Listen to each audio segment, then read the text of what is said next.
Si l'argent de l'autoroute, c'est l'argent que je prends pour le carburant. Donc, moi, je prends la nationale. Ce que tu fais, tu quittes ici, tu vas à Lyon. Tu te reposes avec les enfants, le lendemain, tu continues. Je dis, mais à Lyon, j'ai dit, la sœur Florence est là-bas.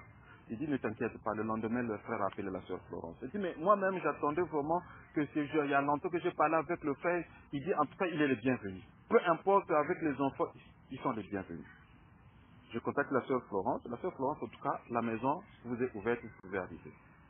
On arrive là-bas. Avant même de partir, la sœur Florence nous appelle. Après, il dit, bon, frère, toi, ta voiture a combien de places? Moi, ma voiture a 5 places. Il dit, bon, tu arrives, sinon on te donne ta voiture. On te donne notre voiture de 7 places. Comme ça, vous allez continuer à Nice parce que il y a la fille de la sœur du frère à mon aussi qui est ici, comme ça vous allez partir. C'est bon, gloire à Dieu. Et on arrive à Lyon. Donc le frère et la sœur nous reçoivent vraiment, je ne sais pas comment je peux le dire. Vous savez que ce n'est pas évident des gens que vous n'avez jamais reçus chez vous, mais quand vous vous mettez à l'aise comme s'ils sont chez eux, vraiment, ils nous ont bien reçus et ça a commencé là. Le lendemain, on a préparé la voiture. Ils nous confient leurs 2 filles. Ils disent, bon, comme vous allez en vacances à Nice, vous prenez tout le monde et vous allez à Nice. Bon, imaginez bien aimé, si ce n'est pas dans le Seigneur. Amen. Amen. Confier ses enfants à une personne avec qui vous n'avez jamais vécu, Alléluia. que vous n'avez aucun lien familier dans la chair, c'est pas évident. Amen. 2 enfants, 2 grandes filles, et ils te donnent la voiture, ils disent, prends la voiture, tu prends les enfants, allez-y en vacances. Ce n'est que dans le Seigneur qu'on peut vivre des choses comme Alléluia. ça. Amen. Amen. Nous prions un Dieu qui est vrai, un Dieu qui est vivant, qui est un Dieu qui est amour, bien-aimé. Amen. Amen. Dans le monde, les gens ne peuvent pas. C'est-à-dire des gens que tu ne connais pas, maman. Non, jamais. Alléluia. Que tu as vu peut-être une fois dans ta vie. Mais tu dis, prends mes enfants, allez-y en vacances. Alléluia. Ça m'a beaucoup marqué. Et nous avons pris les enfants. Mais les enfants, je bénis le Seigneur pour la vie de la sœur parce que c'est des enfants, mais qui sont vraiment dans le Seigneur, qui sont bien. Amen. Je dirais bien éduqués. Amen. Amen. En tout cas, les enfants, la sœur est allée au travail. Je crois que la sœur avait même envoyé ce que la fille a fait. Nous, pendant qu'on se reposait, les enfants se sont réveillés pour nous recevoir, Amen. pour nous faire à manger. Amen. Amen. La sœur n'était pas là, mais les enfants ont pris soin de nous. En tout cas, c'est des choses qui nous ont beaucoup marqués. Et ils nous ont accueillis, c'est comme si on avait déjà vécu ensemble. Amen. Et le lendemain, on a pris le chemin pour aller à Nice. Là-bas, c'est encore autre chose. Toutes les maisons nous ont été ouvertes. Amen. On arrive chez le frère à manger, c'est comme si c'était chez nous. Les enfants, c'était comme si c'est les enfants qui ont déjà vécu, qui se connaissaient déjà depuis longtemps. Bien aimé, la parole de Dieu, quand elle dit qu'il faut élever les enfants selon la voie du Seigneur, c'est très important. Alléluia. Amen. Personne ne s'est vu léser là-bas. Tous les enfants étaient unis. Amen. Il n'y a eu aucun problème pour dire un tel a dit, un tel a fait. Quand il fallait qu'ils sortent, les enfants sortaient ensemble. Ils revenaient ensemble. Ils mangeaient ensemble. Ils jouaient ensemble. Amen. Pendant une semaine, combien de jours nous sommes restés à Nice? Vraiment, l'église de Nice nous a reçus. C'est comme si, bien aimé, on était chez nous. Amen. Et effectivement, on était chez nous. Vraiment, je m'aimerais rendre ce témoignage pour nous dire que vraiment notre Dieu est amour. Alléluia. Et que quand nous l'avons accepté dans nos vies, nous produisons le fruit de l'esprit. Et il y a l'amour, il y a la joie, la passion. Ils étaient très passionnés. Donc, ils ont, le frère Lucio, avec son épouse, pendant 2 ou 3 jours, ils étaient là le matin pour nous accompagner, pour aller partout. Vraiment, on a été vraiment bien reçus. Et j'aimerais en tout cas rendre ce témoignage pour dire que, mes frères et sœurs, nous ne sommes pas trompés de Dieu. Et que ce Dieu, il est amour. Et que j'avais vraiment bien voulu faire ce témoignage-là pour dire que partout où nous irons, et j'ai même compris que, je ne dirais pas que c'est ça la famille, c'est la meilleure famille. Mais notre famille est mieux et elle est bonne. parce qu'elle n'est suivie d'aucun chagrin. Quand nous nous rassemblons, c'est pour témoigner vraiment l'amour de Dieu. Donc, je voudrais vraiment faire ce témoignage et que la gloire soit vraiment pour notre Dieu qui a permis qu'à ce que nous puissions partir en vacances avec les enfants et que nous retournons dans la joie. Amen. À notre retour aussi, on avait fait un arrêt encore à Lyon. Nous avons déposé les enfants de la sœur et Amen. Le lendemain, on a pris la route. La sœur s'est occupée de nous pour le chemin comme une maman s'occupe des enfants.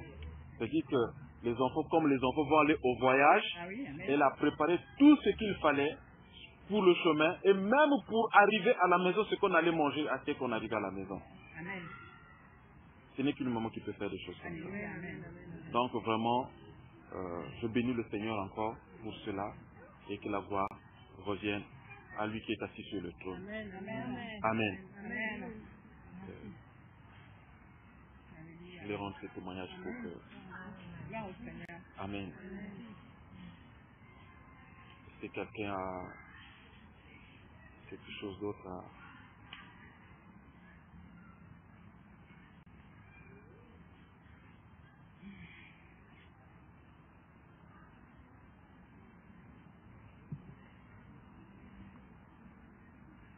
Gloire à Jésus. Je bénis le Seigneur pour l'arrivée de la sœur Solange parce qu'elle était dans les difficultés, mais Dieu a permis qu'elle soit là. Amen. En tout cas, nous devons rendre gloire à Dieu. Et Dieu a permis que tu sois là, ma sœur. Et parce que ta présence fait du bien à l'église et à nous aussi qui sommes là. Amen. La présence de tout le monde n'est pas seulement de la sœur Solange. Nous tous, Dieu est content quand il voit ses enfants. Ce matin, quand j'ai fini mon travail, j'étais avec un chauffeur. Bon, on lui a déjà dit que je suis dans le Seigneur. Après, il me pose la question, toi aussi tu prêches? J'ai d'abord commencé par sourire. C'est des choses, parfois quand c'est comme ça, je fais que sourire. Je l'ai regardé, il dit, mais qui t'a dit ça? Il dit, non, mais quelqu'un m'a déjà dit tout ça. J'ai dit, ah bon? Oui, parce que depuis un moment, je partais à l'église, mais depuis un certain moment, je n'y vais plus, ça fait longtemps. Mais là, je sens la présence, c'est comme si on est en train de me dire, mais pourquoi je ne vais plus à l'église? Alors là-dessus, j'ai commencé à parler avec lui. J'ai dit, mais est-ce que tu sais qui te parle? Il dit, oui, bon, je sais. J'ai dit, oui, le Dieu que tu partais prier, ce Dieu-là a besoin de toi. Et il est en train de te rappeler qu'il y a longtemps que tu t'es éloigné de lui. C'est qu'en ce net moment, l'heure a sonné pour toi de retisser l'alliance avec ton Dieu. Ce qui est en train de t'interpeller, ce n'est pas sans des pensées simples. Alors là-dessus, j'ai commencé à lui partager des passages avec lui. Et il était là, il ne comprenait pas. Il dit, mais toi tu pries où? Je dis, moi je prie où? J'ai dit, je prie, je peux prier chez toi, je peux prier chez moi. J'ai pas un endroit sûr où je prie. Et là-dessus, j'ai pris la parole dans Jean chapitre 4 et j'ai commencé à partager avec lui. Je lui ai dit, tu vois ce que dit le Seigneur? L'heure est arrivée et elle est déjà là, où les vrais adorateurs adoreront le Père en esprit et en vérité. Donc, ce qui te parle là, c'est Dieu parce que Dieu est esprit. Mais pourquoi tu veux que moi j'ai un endroit spécial où je dois aller prier Dieu? Ici, toi et moi, on est déjà de prier Dieu. Donc, je peux venir chez toi à la maison, on prie. Chez moi, on prie. N'importe où on se retrouve, on peut prier. Donc, c'est ça que nous, en fait, au jour d'aujourd'hui, selon la parole de Dieu, nous nous conformons à la parole et qu'on n'a pas d'endroit fixe où on se rassemble. Donc, là où Dieu nous conduit, qu'il faut qu'on se retrouve, on fait le partage et voilà, on se sépare. Nous sommes allés encore dans les Écritures, dans Actes, chapitre 2, verset 42, là où les apôtres se rassemblaient, où ils faisaient tout ensemble, et où ils faisaient la communion fraternelle. Donc j'ai essayé un peu de partager avec lui, pour lui expliquer qu'au jour d'aujourd'hui, être dans le Seigneur, ce n'est pas seulement se rassembler dans une maison, ou être continuellement à un seul endroit où vous vous retrouvez. Non, le Seigneur est partout. Donc n'importe où, vraiment tu peux te retrouver avec les frères ou avec des sœurs vous pouvez prier le Seigneur parce que le Seigneur, il est esprit. Oui, mais c'est ça effectivement parce que je constate tout ça. J'ai dit, bon, si tu veux, on peut s'échanger des numéros pour quoi. Il dit, bon, là, je ne suis pas encore prêt parce que je ne veux pas te donner mon numéro de téléphone, tu vas m'appeler, que je ne décroche pas, mais seulement prions. Alléluia. Là-dessus, c'était, là, je vous l'ai dit, que prions vraiment pour tous ceux qui sont en captivité. Amen, amen. Il y en a beaucoup qui sont en captivité, bien-aimés, Amen. qui veulent bien être tels que nous sommes, tels que nous sommes rassemblés, mais ils n'arrivent pas à sortir dans les prisons où ils sont tenus captifs. Ils voient bien ce qu'ils sont en train de vivre. Et ils savent pour certains qu'est-ce qui est bien. Mais ils n'arrivent pas à faire le bien. Mais ils continuent à marcher, à voler dans le mal. Parce qu'ils sont dans des prisons spirituelles. Et j'ai vu ce frère-là vraiment. J'ai dit que le Seigneur touche son cœur. J'ai prié, j'ai dit que le Seigneur touche ton cœur. À ce que ce qui est en train de bouillonner en toi sorte pour que vraiment tu arrives à prendre une bonne décision. Gloire à Dieu. Donc vraiment, moi personnellement, je suis dans la joie telle que nous sommes là rassemblés. Parce que le Seigneur nous fait du bien. Il va encore nous faire du bien ce soir. Amen. Donc c'est ça que je voulais partager avec vous, le témoignage. Et ce témoignage aussi de ce matin, que vraiment nous demeurons dans la prière pour des frères qui sont dans les captivités, qui sont encore de l'autre côté. Parce que c'est ça la mission du Seigneur pour que Dieu nous a dit, quand il a donné ce recommandement aux disciples, il leur a dit, allez partout les nations et faites les nations les disciples. Je bénis le Seigneur pour nos frères qui sont allés en Belgique, car c'est en cela que le Seigneur nous appelle. Amen. Il ne nous a pas appelés seulement pour demeurer à un seul endroit. Mais c'est aller partout. Il faut que les gens aillent partout. Et que pour nous aussi, c'est pas parce que les frères avec qui nous nous rassemblons ou les sœurs ne sont pas là et qu'on peut dire que non, qu'est-ce qui se passe. Non, frères, nous sommes ici tous appelés par le Seigneur. Nous sommes ici tous appelés par Dieu. Parce qu'il dit que c'est lui qui nous a appelés en premier. Amen. Donc quand nous nous rassemblons aussi comme ça, sachant que Dieu est toujours avec nous. Amen. Même si les frères ne sont pas là, mais il faut qu'on sache qu'il y a toujours quelqu'un qui va être là pour édifier le peuple de Dieu. Gloire à Dieu. Même s'il n'y a pas un homme, même si moi j'étais pas le frère qui en face n'était pas là avec nous, mais vous les femmes, même si vous êtes là, même en louant le Seigneur, en adorant le Seigneur bien-aimé, c'est très important. Amen.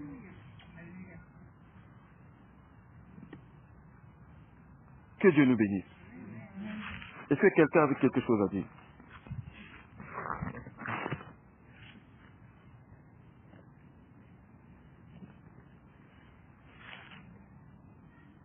Oui, moi. Allez. Bon. Bonjour à vous tous. Je pense que ça va être, je ne sais pas si c'est ma dernière communion avec vous. Je suis la maman de Stéphanie. Ah, gloire à Dieu. Et je suis venue, j'ai passé peut-être un mois ensemble. Je vais bientôt rentrer chez nous, ici au Cameroun. Bon, les mots me manquent pour apprécier le peuple de Dieu que j'ai trouvé. Je rentre, comme on dit dans notre jargon éducatif, le cœur A+, c'est-à-dire comblé. Amen. Tout ce que je peux dire, que vous continuez. Amen. Ainsi, vous multipliez les prières, ça m'a beaucoup intéressé. Et que Dieu vous bénisse au nom de Jésus-Christ. Mais j'ai un petit souci. Vous êtes ici, comme mon fils vient de dire. Il y a beaucoup dans nos villages en Afrique et un peu partout qui peuvent vouloir communier avec vous. Qu'est-ce qu'ils peuvent faire? C'est la question que je pose. Et si vous pouvez me donner une réponse avant que je le parte, je serai très comblé en rentrant avec cette réponse. Que Dieu vous bénisse. Amen. La réponse, maman, que je peux donner, c'est que sois rassuré. Parce que Dieu a commencé un travail dans son église. C'est quelque chose que Dieu voulait faire depuis longtemps. Mais vous savez, là où il y a les enfants de Dieu, c'est là aussi l'ennemi rôde. Parce que sa parole le dit, dans 1 Pierre 5 que le diable est un lion rugissant qui rôde autour pour chercher qui dévorer. Là où il y a la vérité, là où les enfants de Dieu, le diable vient toujours pour semer le désordre. Mais quand toutes les portes sont fermées, alors que vraiment nous demeurons dans l'assurance, dans la sécurité. Et sois en paix. Et je crois que le Seigneur fera.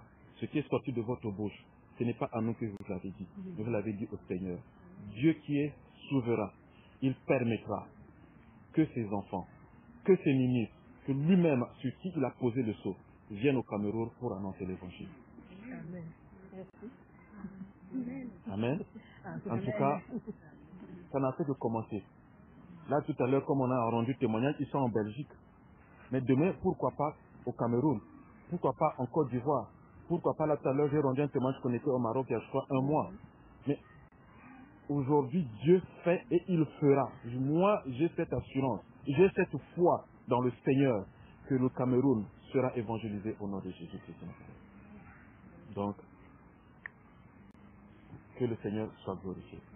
Amen.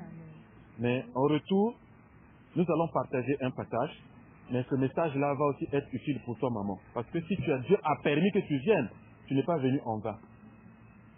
C'est pour aussi que tu vois, que tu entendes. Mais le Seigneur lui-même va nous conduire dans ce qu'on va partager ensemble. Amen. Là-dessus, on va aller dans la parole de Dieu.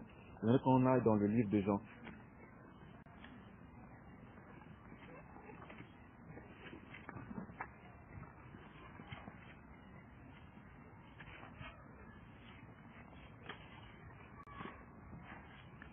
C'est un passage qu'on a souvent lu, c'est des exemples qu'on a souvent partagés, mais le Seigneur permet qu'aujourd'hui qu'on y revienne encore parce qu'il a quelque chose à dire.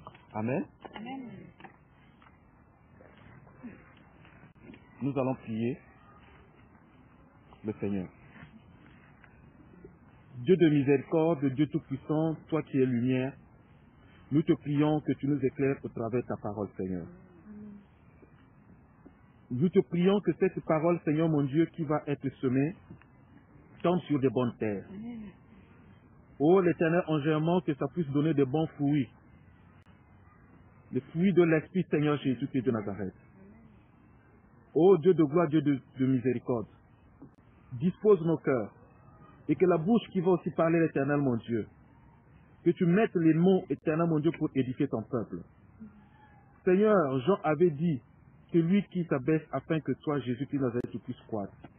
Voilà pourquoi moi je m'abaisse, que ce soit pas moi, mais que ce soit toi qui parles, qui nous parle, Éternel mon Dieu. Ce n'est pas ce que certainement que je pense dire, mais ce que toi tu veux nous dire, parce que Seigneur, c'est toi qui nourris ton peuple. Papa, merci encore pour cette parole qui va être enseignée et qui va être, l'Éternel mon Dieu, Papa, libérée en venant vers nous et que nous soyons sauvés. Seigneur, merci pour la disposition de cœur. Merci pour l'accomplissement de ce qui va être fait. Car tu l'as dit dans ta parole, que ta parole ne peut pas venir en nous et retourner sans pour autant qu'elle ne puisse accomplir ce pourquoi elle est donnée. Papa, nous savons qu'à la sortie et après l'écoute de cette parole, chacun de nous, l'Éternel mon Dieu, sera ravi. Chacun de nous sera sauvé. Chacun de nous sera guéri, Éternel mon Dieu, de ce qui va être dit. Seigneur, merci. Merci davantage. Que la gloire te revienne. Au nom de Jésus-Christ de Nazareth. J'ai ainsi prié. Amen. Amen. Amen. Alors, nous allons lire dans Jean chapitre 4. Comme je disais tantôt, le Seigneur nous met à cœur de partager sur ce passage.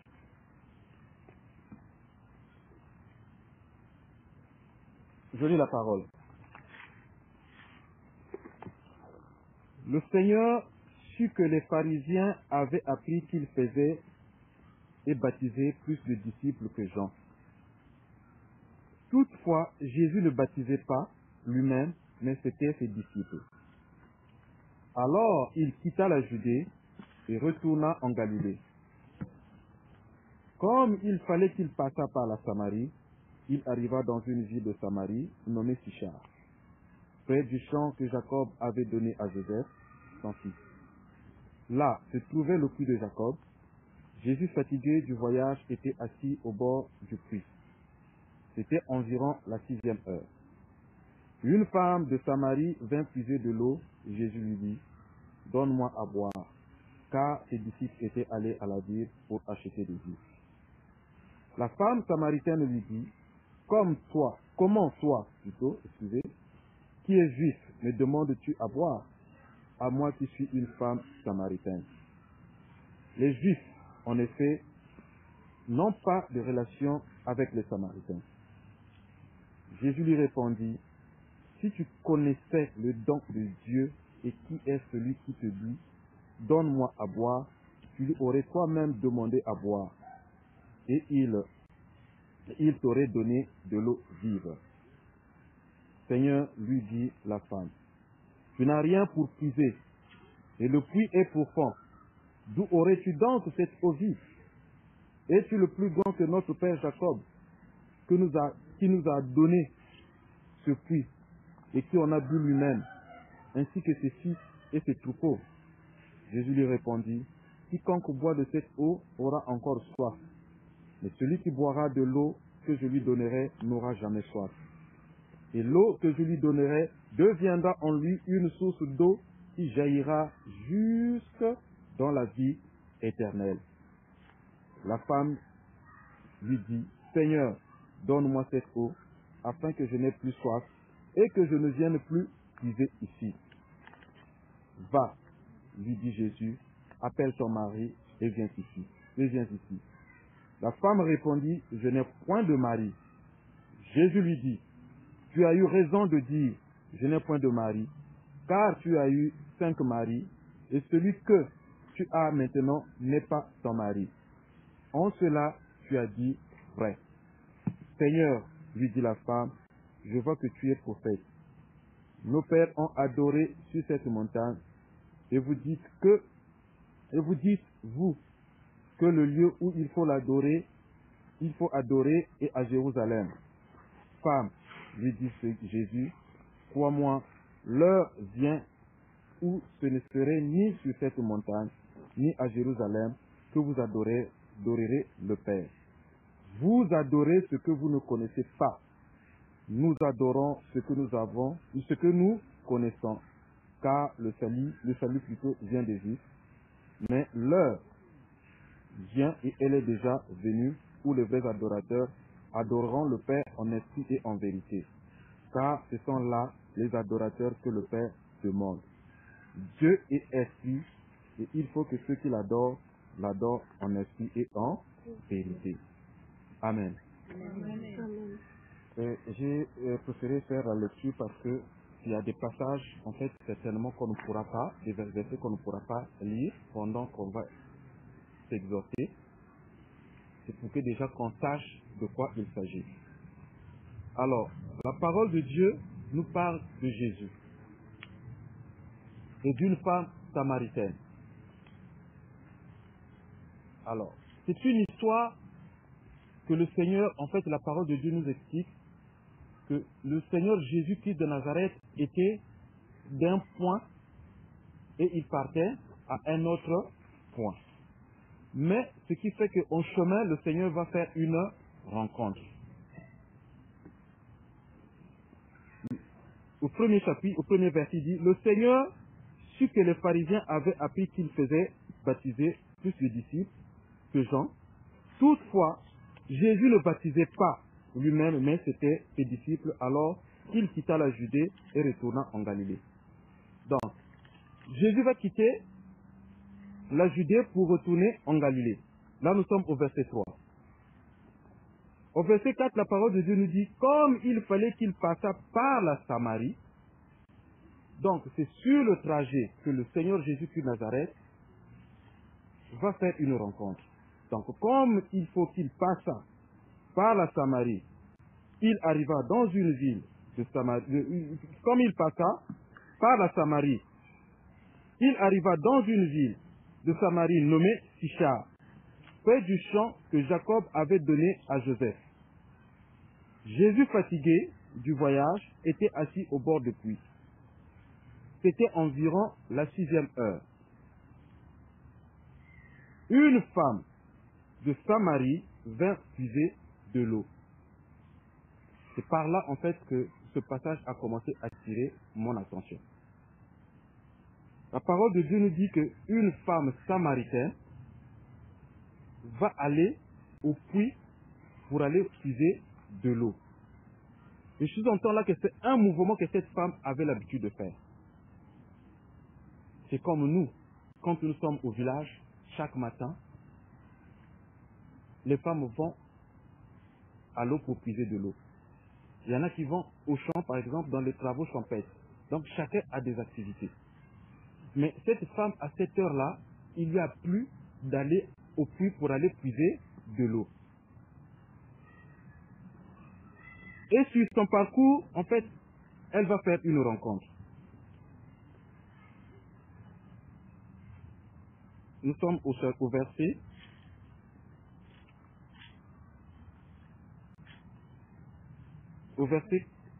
C'était au verset 7. Une femme de Samarie vint puiser de l'eau. Jésus lui dit, donne-moi à boire.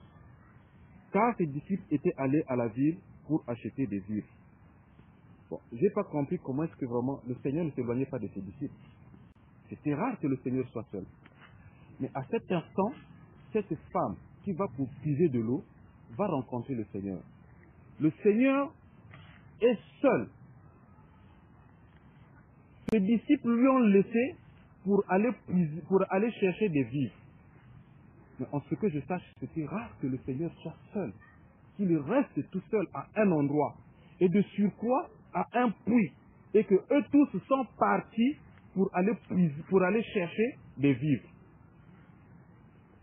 Mais là-dessus, le Seigneur a attiré mon attention. En fait, je commençais à penser, je dis, mais quand je vois l'histoire de ce qui va se passer dans la vie de la femme, c'est que le Seigneur voulait qu'en cet instant-là, que ce qui va se passer dans la vie de cette femme-là, que ce soit elle et le Seigneur.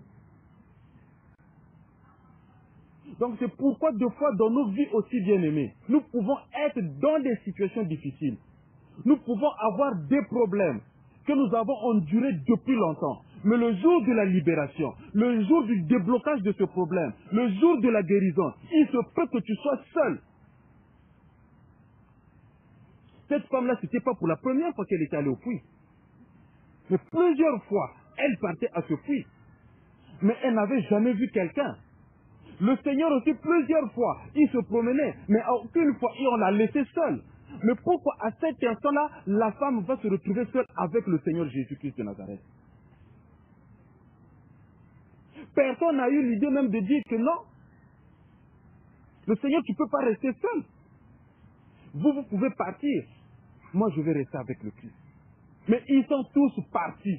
Le Seigneur est resté seul. Et la femme aussi, elle était seule. Mais c'était une femme aussi, certainement, qui cherchait, dans les situations qu'il avait, dans des problèmes qu'elle avait, elle cherchait aussi une solution. Parce que personne ne voudra toujours être seul. Personne ne va toujours chercher à être dans les situations ou dans les problèmes que nous traversons. Mais ce jour-là, une rencontre va être faite entre le Seigneur et cette femme samaritaine. Et c'était à quelle heure? C'était à 6 heures. Gloire à Jésus. Amen. La femme samaritaine lui dit, comment toi qui es juif me demandes-tu à boire, à moi qui suis une femme samaritaine? Alléluia. Amen, amen. Jésus va demander de l'eau à cette femme. Mais cette femme qui va au puits prendre de l'eau, elle est allée avec quoi? Avec un récipient. Parce qu'on ne peut pas aller prendre de l'eau main vide. Nous avons des récipients avec lesquels nous prenons de l'eau. Donc elle est allée telle qu'elle était, mais ne sachant pas ce qui allait se passer en ce jour-là. Elle avait déjà ses habitudes, mais ce jour-là, elle était encore dans ses habitudes, ne sachant pas ce qui allait se passer dans sa vie. Elle était dans ses problèmes, ne sachant pas ce qui allait se passer selon les problèmes qu'elle vivait. Mais le Seigneur Jésus-Christ de Nazareth, qui est le Dieu Tout-Puissant, qui est le Seigneur et le Sauveur, qui connaît toujours nos projets, alléluia. Lui-même, il le dit, même quand il était avec les disciples, même quand il était avec les pharisiens, il leur disait que même si vous faites quelque chose, moi je le sais davantage avant même que vous ne me le dites, alléluia. Parce que Jésus savait à ce jour-là et à cette heure-là, quelque chose allait se passer. Un miracle allait se produire. Et Jésus savait qu'il allait faire la rencontre d'une personne qui souffrait et qu'à cette personne qui allait recevoir quelque chose de ta part. Amen. Gloire à Dieu. La parole de Dieu nous dit que le Seigneur va demander de l'eau à cette femme. Donne-moi à boire. Et la femme va lui dire, comment toi qui es juif, peux-tu demander de l'eau à moi qui suis samaritain? Pourquoi? Parce que le peuple samaritain était considéré comme un peuple impur. Donc du coup, il n'y avait pas de rapprochement entre les juifs et les samaritains. Bon, imaginez que le Seigneur qui vient, qui voit une femme d'un peuple qui était considéré comme impur. Mais le Seigneur va lui demander de l'eau. Bien aimé, avec le Seigneur, il n'y a pas de distinction. Alléluia, amen. Il n'y a pas d'acception avec le Seigneur. Nous sommes tous un en Jésus-Christ de Nazareth. Voilà le témoignage que je venais de donner tout à l'heure. Vous savez, les gens qui nous ont reçus à Lyon, c'est la sœur. Elle est d'origine camerounaise. Mais à Nice, ce sont les frères. Il y a des Portugais, il y a eu un Camerounais, il y a eu Cap-Verdien. Enfin, ça c'est dans le monde, ça c'est des appellations du monde. Amen. Il y a des Angolais. Alléluia. Mais bien aimé, quand nous sommes arrivés là-bas, en tout cas, il n'y a pas eu de distinction. Alléluia. Moi, je viens du Congo-Brazzaville. Amen. Mais s'il fallait nous voir dans l'amour fraternel que tu as dégagé selon le Seigneur bien-aimé, non, c'est pas possible. Gloire à Dieu. Le Seigneur n'a pas vu l'origine de cette femme, mais le Seigneur a eu compassion de la vie de cette femme. Alléluia. Il lui demanda de l'eau, donne-moi à boire. Mais voilà cette femme qui va dire au Seigneur, comment toi qui es juif peux-tu me demander à boire? Sachant bien qu'il n'y a pas de rapport entre vous les juifs et nous les samaritains. Alors que là, le Seigneur Jésus-Christ de Nazareth va nous dire, si tu, au verset 10, Jésus lui répondit, si tu connaissais le don de Dieu et qui est celui qui te dit, donne-moi à boire. Si tu connaissais le bien-aimé, c'est là où j'ai commencé à dire, nous ne savons pas le don que nous avons de la part de Dieu.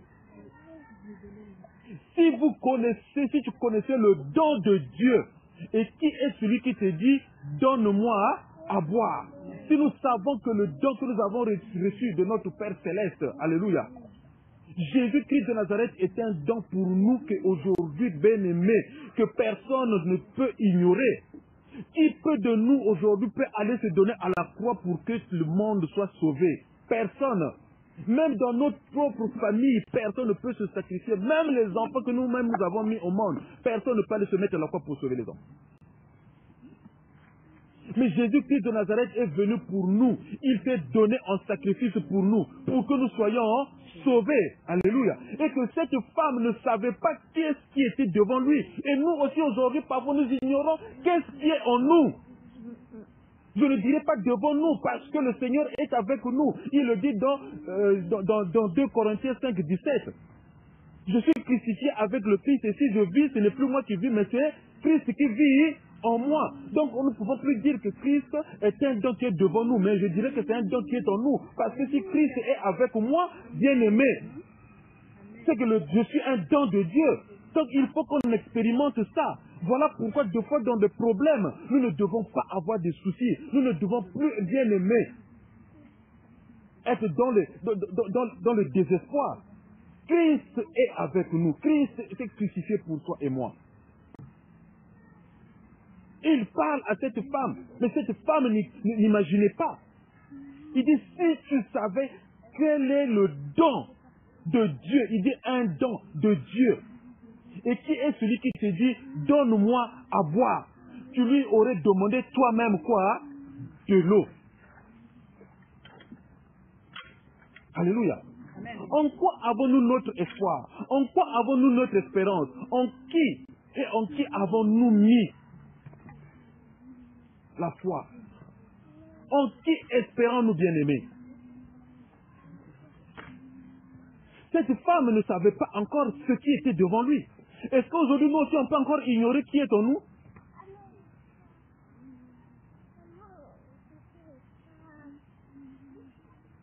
Si tu pouvais savoir quel était le don de Dieu et qui est celui qui te dit « donne-moi à boire », tu lui aurais demandé toi-même à boire.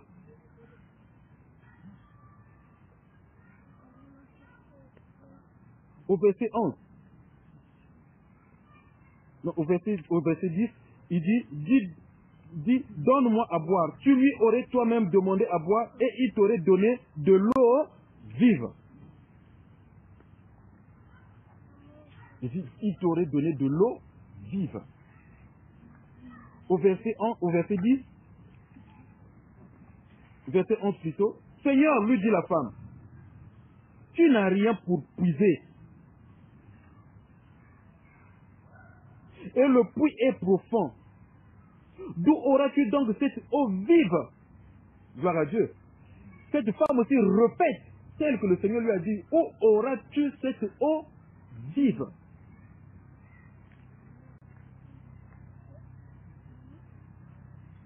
Si tu savais qui était celui qui te demande de l'eau, tu lui aurais demandé toi-même de l'eau. Ce que nous recevons de la part du Seigneur bien-aimé est immortel. Ce que nous recevons de la part de Dieu, c'est des choses qui vivent éternellement.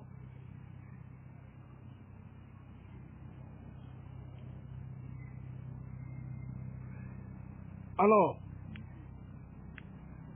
Seigneur, lui dit la femme, tu n'as rien pour puiser. Et au verset 12, il dit, es-tu plus grand que notre père Jacob qui nous a donné ce puits? Es-tu plus grand que notre père Jacob qui nous a donné ce puits et qui en a bu lui-même, ainsi que ses fils et ses troupeaux? Gloire à Dieu. Là, la femme était encore superficielle.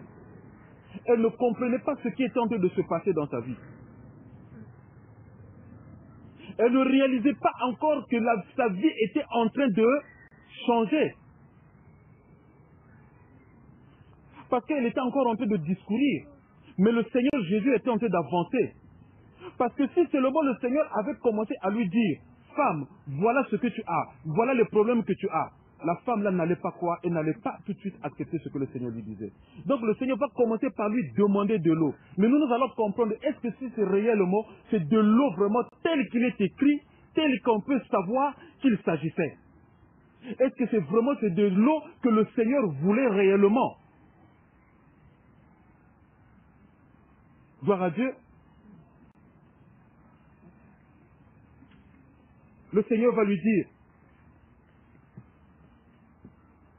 Jésus lui répondit, quiconque boit de cette eau aura encore soif. Mais celui qui boira de l'eau que je lui donnerai n'aura jamais soif.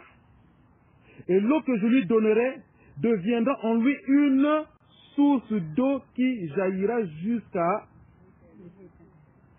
Alléluia. Bien-aimé, voilà, Jésus commence à être explicite, commence à être vraiment clair avec la femme, parce que la femme ne comprenait pas encore de quelle eau le Seigneur est en train de lui parler. Parce que la femme parle du puits et de l'eau que Jacob a bu lui-même, lui et ses enfants, lui et ses troupeaux. Alors là, le Seigneur va aller encore beaucoup plus loin pour lui faire comprendre. Mais l'eau dans laquelle que moi je te parle, c'est pas de l'eau que, en fait, que toi tu es en train de puiser. Parce que l'eau que moi je te parle, c'est une eau, si tu la bois, cette eau, si tu l'as, tu garderas cette eau-là, cette source d'eau va jaillir en toi jusqu'à la vie éternelle. Mais quelle est cette eau bien-aimée au jour d'aujourd'hui que tu vas boire qui va rester en toi éternellement? Nous savons que quand nous buvons de l'eau, dans 2 matins, nous allons sortir cette eau, ça sort du corps. Mais quelle est cette eau que la personne est en train de se dire que s'il te donne cette eau sera comme une source en toi qui jaillira éternellement.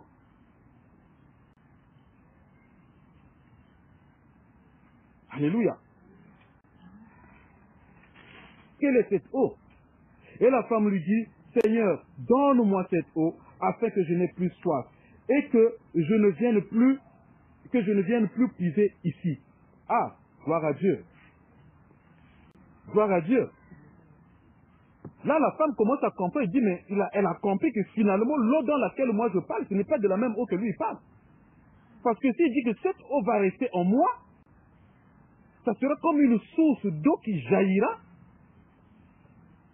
Et que cette eau, je la garderai éternellement. Non, cet homme-là me parle de quelque chose d'autre. Cet homme-là n'est pas en train de parler de ce que moi je conçois dans ma conception. Et cet homme ne me parle pas de ce que moi j'ai l'habitude de boire. Certainement, il y a une autre eau qui existe et que moi je ne connais pas et que moi je n'ai pas encore en moi. Alors, il faut que c'est à lui finalement qui m'en parle. Il faut que je lui demande. Alors, Seigneur, donne-moi cette eau pour que je puisse boire et que je ne vienne plus aussi ici au puits. Alléluia. Amen. Non, gloire à Dieu. C'est-à-dire que j'ai dit, mais finalement, à sa place, cette femme, je raisonnerais de la même sorte.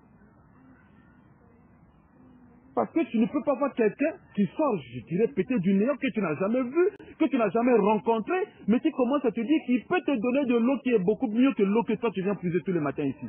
Et il te dit que cette eau-là, s'il te la donne, tu ne viendras plus puiser. Je dis, mais donne-moi cette eau finalement, pour que moi aussi, les tours que je multiplie à longueur de journée, que je ne les multiplie. Si maintenant c'est un robinet que tu viendras mettre sous mon toit, quand j'en aurai besoin, ben j'ouvre, je puise de l'eau. Alléluia.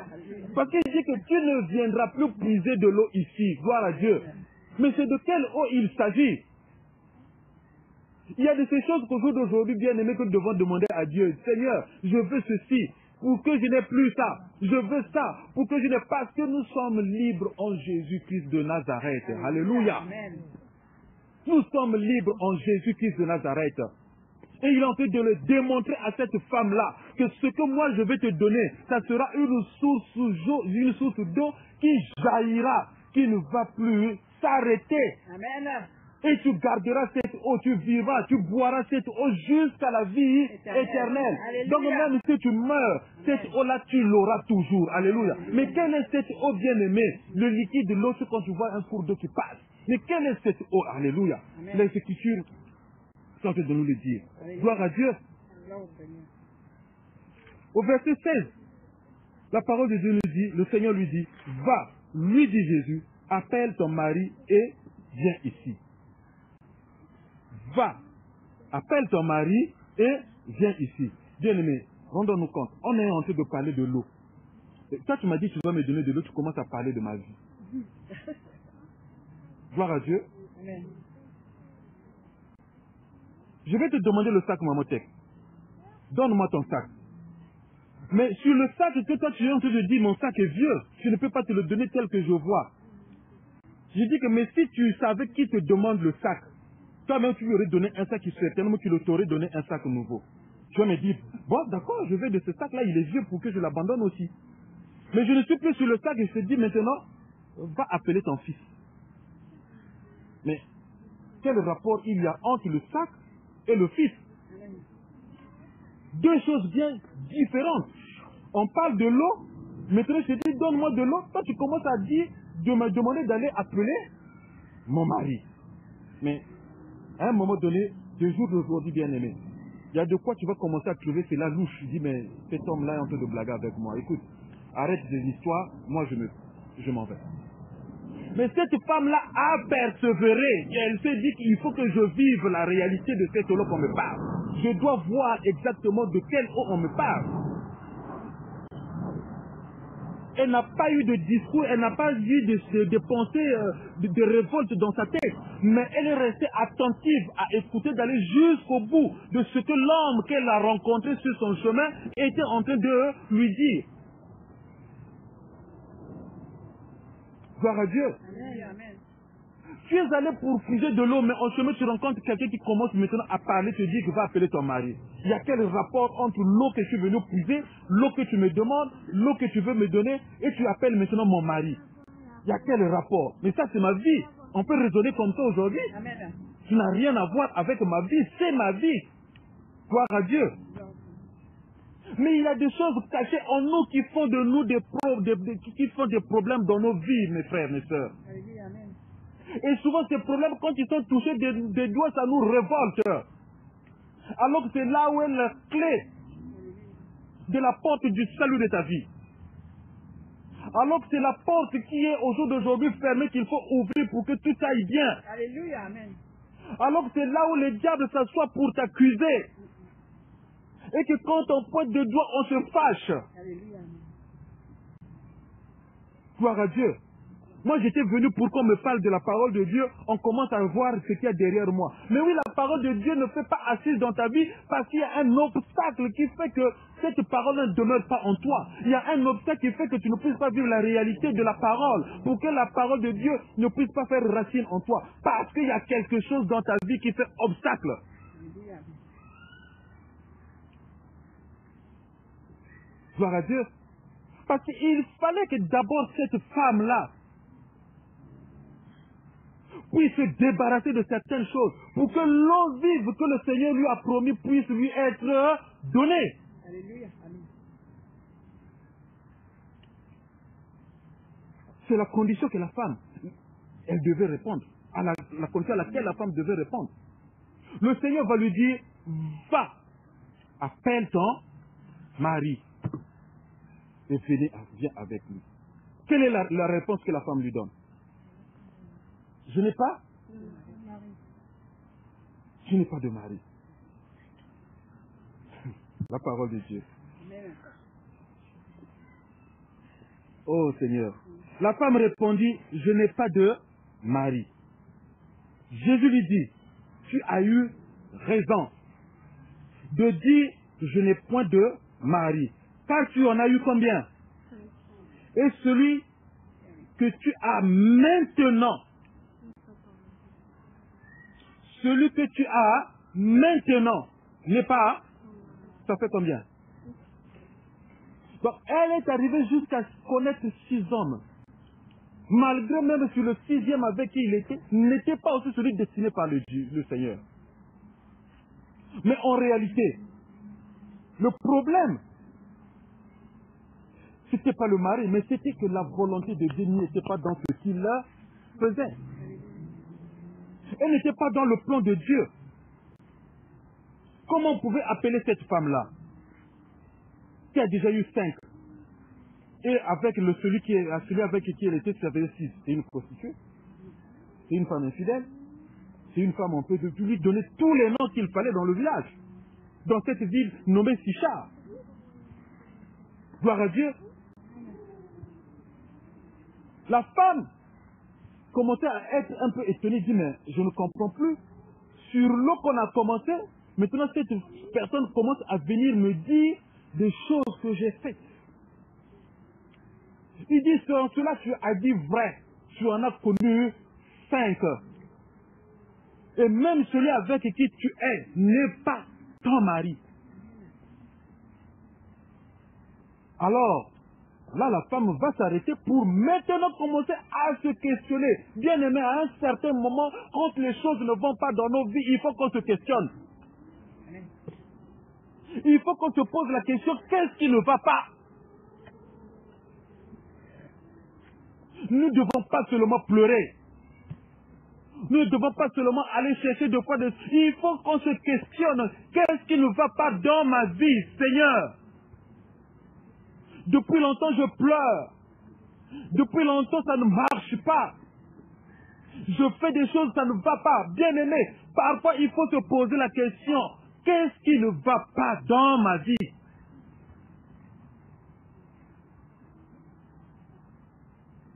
Il y a des fois des choses que nous faisons. Cette femme-là ne savait pas que ce qu'elle est en train de vivre ne plaisait pas au Seigneur. Mais il fallait qu'on le lui rappelle. un rappel de nos vies, un rappel de situation de nos vies bien-aimées. C'est que le Seigneur veut que nous puissions tirer un trait pour dire que ça, plus jamais.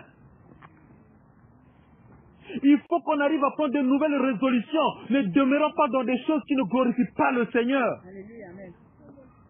Quand cela t'est interpellé par le Saint-Esprit, il faut prendre un moment pour s'arrêter et se questionner, se dire ça, qu'est-ce que la parole de Dieu me dit? La parole de Dieu me dit, je ne dois pas le faire. Alors il faut mettre un trait, dire ça, plus jamais dans ma vie. Des fois, il y a des petites choses, les moindres, auxquelles on se dit, mais ça, c'est pas grave. Mais devant le Seigneur, ça compte, ça peut être un obstacle pour l'avancement dans le Seigneur. Ça peut être un obstacle pour que l'eau de Dieu, l'eau vive de Dieu, et arrive en nous et demeure en nous. Amen. Pourquoi le Seigneur le lui rappelle?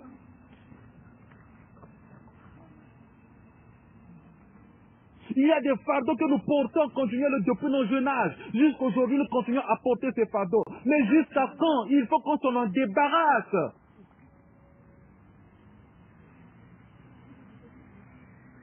Tu en as eu 5.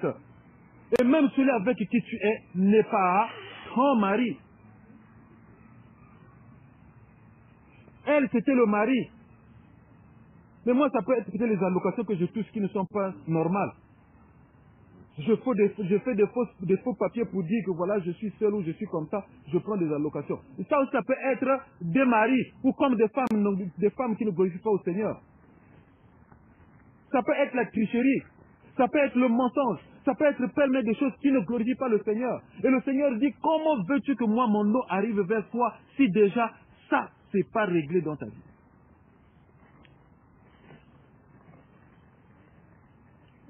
Gloire au Seigneur. Alléluia. Car tu as eu 5 maris et celui que tu as maintenant n'est pas ton mari. En cela tu as dit vrai. Seigneur, lui dit la femme, je vois que tu es prophète. Alors là, la femme commence vraiment à raisonner en elle. Nos pères ont adoré sur cette montagne. Et vous dites, vous, que le lieu où il faut adorer est à Jérusalem. Vous savez, souvent il y a un discours qui court parmi nous qui sommes de l'Afrique noire. Il y en a certains qui disent que voilà, nous adorons un Dieu des Blancs. On croit que le Dieu il est blanc. Donc le Dieu, on a... Hein? Comme s'il avait une couleur. Comme s'il avait une couleur. Merci ma soeur. Comme si le Dieu avait une couleur. Mais on va voir ça tout à l'heure.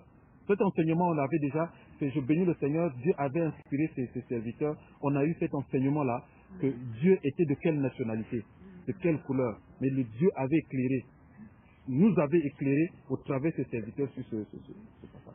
Amen.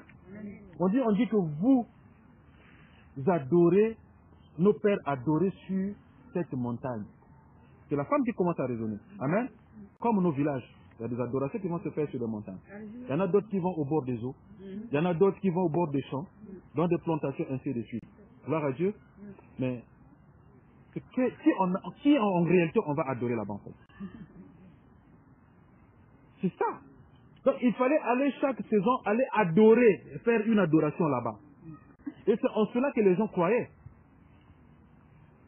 Et c'est en cela qu'on se faisait même des statues. En cela, on se faisait pas mal de choses qui accompagnaient ces adorations. Et c'est en cela que cette femme se repère. Elle dit que nous, nos parents nous ont initiés. Nous, nos parents nous ont enseigné qu'il fallait aller à tel endroit pour adorer. Alléluia. Et c'est en cela que nous avons grandi. Voilà pourquoi nous voyons bien aimé qu'il y a beaucoup de problèmes dans nos familles. Parce que ces adorations-là, c'est source de problèmes, source de malheur, source de blocage, source de malédiction. Ces adorations-là n'ont pas donné de bons fruits. Gloire à Dieu. Ces adorations-là n'ont pas donné de bons fruits. quand je me suis converti, je commençais à couper tous les liens de la famille. Je disais que je suis maintenant en Jésus-Christ de Nazareth. Les liens qu'on peut dire de la coutume, je suis de la famille, mais tout ce qui est coutume, moi je ne fais plus partie. Je suis maintenant israélite. La parole de Dieu nous le dit dans Romains chapitre 2, je crois le verset... je vais lire tout. On met un doigt. Romains chapitre 2.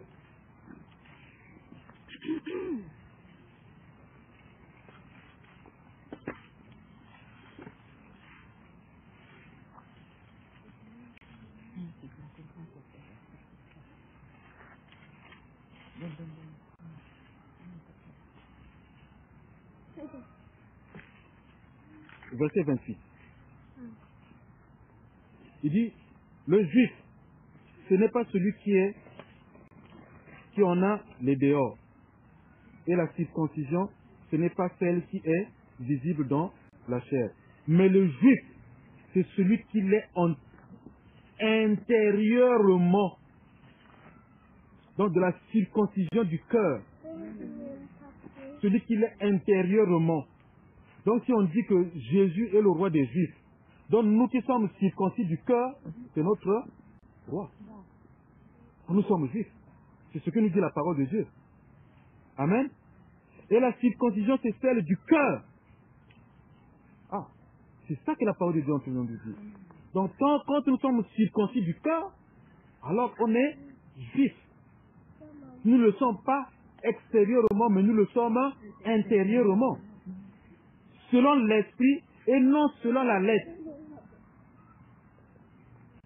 La louange de ce juif ne vient pas des hommes, mais de Dieu. Gloire à Dieu. Donc ça ne vient pas de nous les hommes, mais ça vient de Dieu.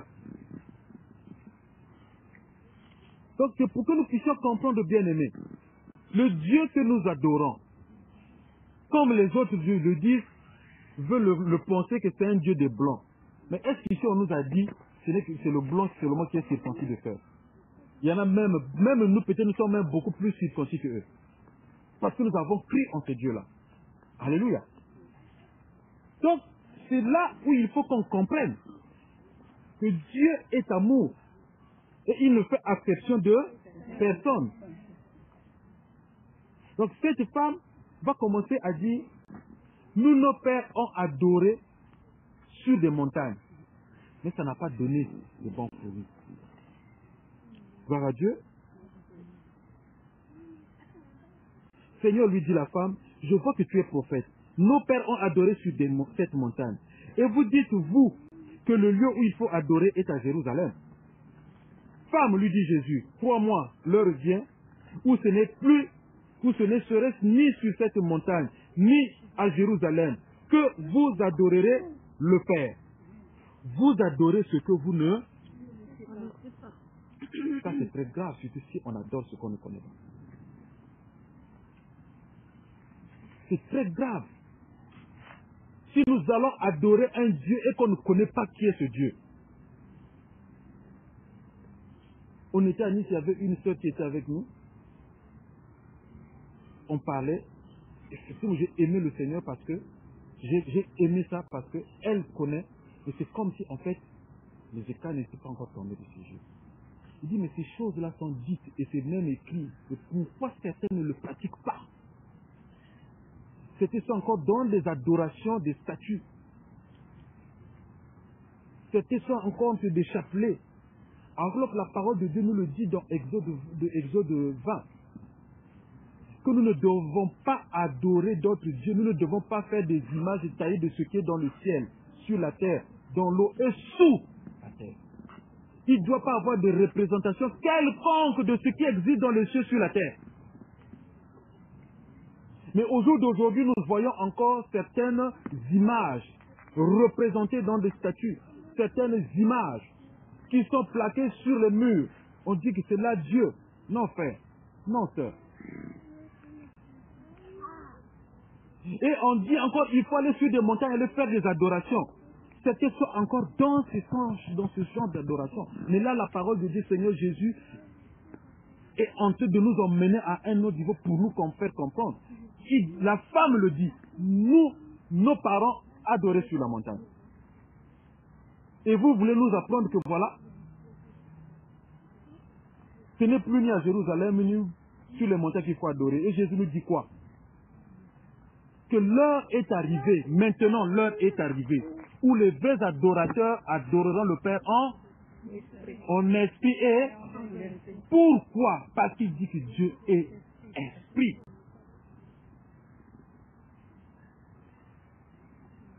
Donc si vous prenez, on prend une statue et qu'on la met quelque part, et que celui qui devient Dieu, ça veut devenir quoi? Une idole. Alors que ces choses-là nous ont été défendues depuis. Notre Dieu qui est esprit, il est avec nous. Et il sera avec nous jusqu'à la fin des temps.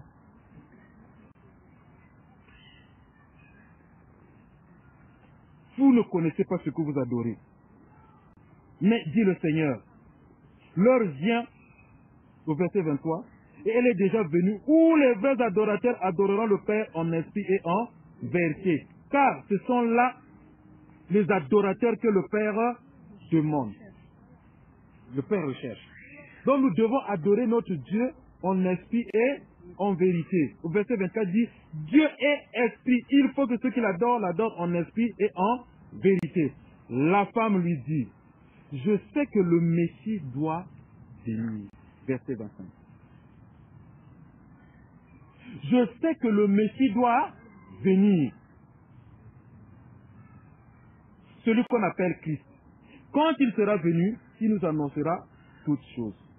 Jésus lui dit, je le suis, moi qui te parle.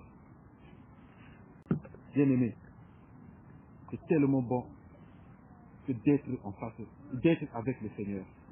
C'est tellement bon que nous marchons dans l'assurance avec le Seigneur. Quand nous faisons une bonne rencontre avec le Seigneur, nous ne pouvons plus être la même personne. Parce qu'il a dit à cette femme que si moi je demeure en toi, si je te donne ce que tu vas recevoir, ça ne sera pas pour une courte durée. Ça ne sera pas pour des heures. Mais c'est des choses que tu garderas éternellement. Ce matin, je posais la question à ce frère, je dis, mais tu connais ton origine? D'où tu viens? Je lui ai déjà dit, tu ne me parles pas de ton père et de ta mère. Il dit de Caïn. Et non, il dit d'Abel et d'Adam et Ève. Je dis, ah, tu viens d'Adam et Ève? Oui. Oh, le descendant d'Abraham, tout ça. Je dis, voilà, mais qui a créé Adam et Ève? Dieu. Donc tu es une créature de Dieu. Et tu sais d'où, après ce monde, où iras-tu? Il dit, ouais, bon, c'est vrai, je sais pas, parce que c'est ça, effectivement. Je dis, voilà l'ignorance de l'homme. On peut savoir d'où on vient, mais on ne sait pas où on va aller. Et pendant ce temps, on ne sait pas pourquoi on est sur terre. Pourquoi on est sur terre? Et qu'après le dernier jour, quand on ira où? Si on sait que c'est le Seigneur, c'est Dieu qui t'a envoyé sur terre, c'est qui t'a envoyé pour une cause. Mais est-ce qu'accomplis-tu la cause pour laquelle l'Éternel Dieu t'a envoyé sur cette terre? Alors là, il était essoufflé. Je crois que c'est par là même qu'on s'était arrêté. C'est quand je lui ai dit, mais est-ce que tu penses que si aujourd'hui Dieu te retire le souffle de vie, toi, tu pourras aller? Là, oui, il t'attend. Là, il était essoufflé, il ne pouvait plus parler. Il dit vraiment, on aura l'occasion d'en parler, comme on venait de finir le travail. Il dit, vraiment que Dieu se révèle à toi. Que l'heure est à sonner pour toi, pour que tu le recherches aussi. Gloire à Dieu. Nous sommes ici en mission, chacun de nous est en mission. Et que nous devons avoir le Christ en nous, bien-aimés. C'est ça qui va nous permettre qu'au dernier jour, sur cette terre, que nous le rejoignons. Et que l'eau qu'il est en train de parler à cette femme, que cette eau-là puisse jaillir en nous. Mais j'ai quelque chose qui m'a beaucoup attiré dans ce passage. C'est quand la femme lui dit Jésus, crois-moi, l'heure vient où ce ne serait ni sur cette montagne, ni à Jérusalem que vous adorerez le Père. Vous adorez ce que vous ne connaissez pas, nous adorons ce que nous connaissons. Car le salut vient des Juifs. Mais l'heure vient, et elle est déjà venue, où les vrais adorateurs, les vrais adorateurs adoreront le Père en esprit et en vérité. Car ce sont là les adorateurs que le Père demande. La femme lui dit, je sais que le Messie doit venir, celui qu'on appelle Christ, et quand il viendra, il nous annoncera toutes ces choses. Là, le Seigneur, verset 26, il dit qu'il est le Messie. Là-dessus arrivèrent ses disciples. Bon, c'est là où je parlais, mais pourquoi ces disciples-là l'ont laissé tout seul? Et pourtant, il aurait dû avoir quand même quelqu'un avec lui, un ou deux, ou comme il avait toujours l'habitude de faire. Quand il partait avec trois, Pierre, Jean-Jacques. Mais là, tous, ils sont partis. Et c'est après qu'il ait fini de parler avec cette femme que les disciples sont arrivés. Et quand les disciples sont arrivés, nous dit la parole de Dieu, ces disciples qui furent étonnés de ce qu'il parlait avec une femme. Toutefois, aucune dit, que demandes-tu? Ou de quoi parles-tu avec elle? Personne ne pose cette question. Parce que ça leur dépassait tous. Ce n'était pas à leur niveau. Le Seigneur lui-même savait tout ce qu'il faisait. Il n'y a aucune chose que le Seigneur a fait et qu'il ne savait pas. Même les murmures de ses disciples, les murmures de ceux qui se tenaient devant lui, le Seigneur le savait davantage.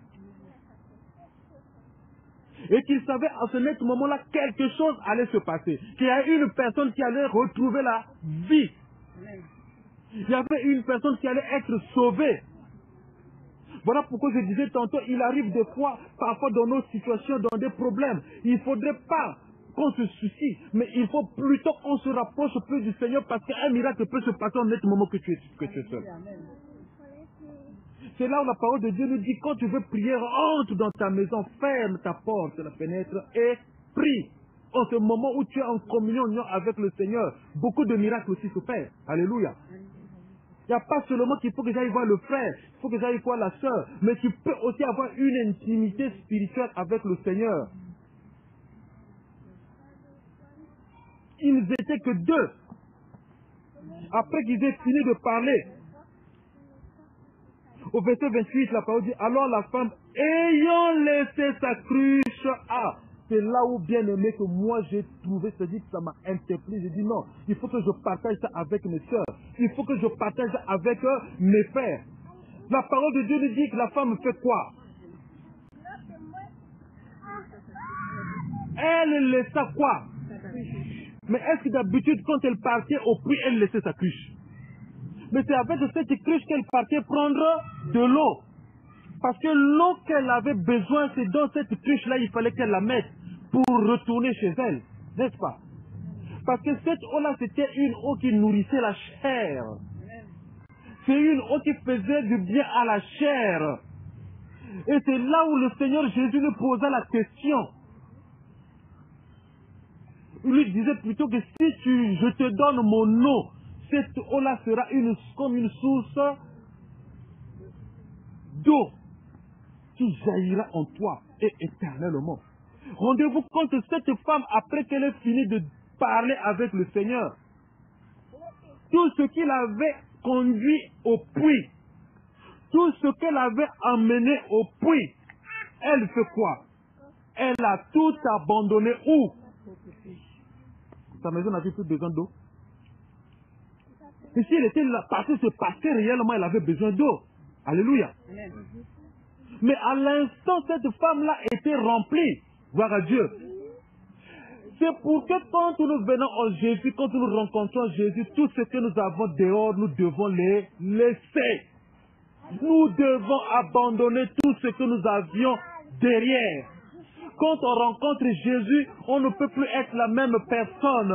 La transformation d'une personne commence par abandonner ce qui était avant, ce qu'on a ramené de la maison de la famille. Gloire à Dieu. Ce qu'on a ramené des adorations de montagne, ce ce qu'on a ramené des fausses adorations. Il faut qu'on abandonne ça dès qu'on rencontre le Seigneur Jésus-Christ de Nazareth.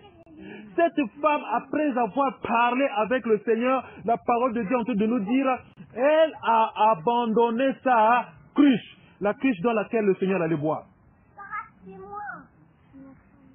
Alléluia. C'est pas cette-là que le Seigneur lui avait demandé. C'est là où l'Éternel nous demande de lui donner notre joug.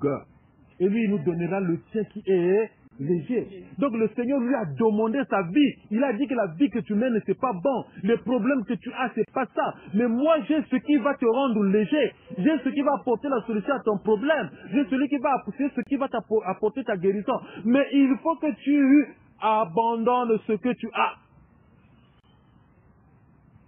Il faut que nous abandonnions ce que nous avions avant qu'on ne rencontre le Seigneur. Et pourtant, après qu'elle ait reçu le Seigneur, après qu'elle ait vu ce que le Seigneur lui a dit, elle pouvait encore prendre sa cruche et mettre sur la tête.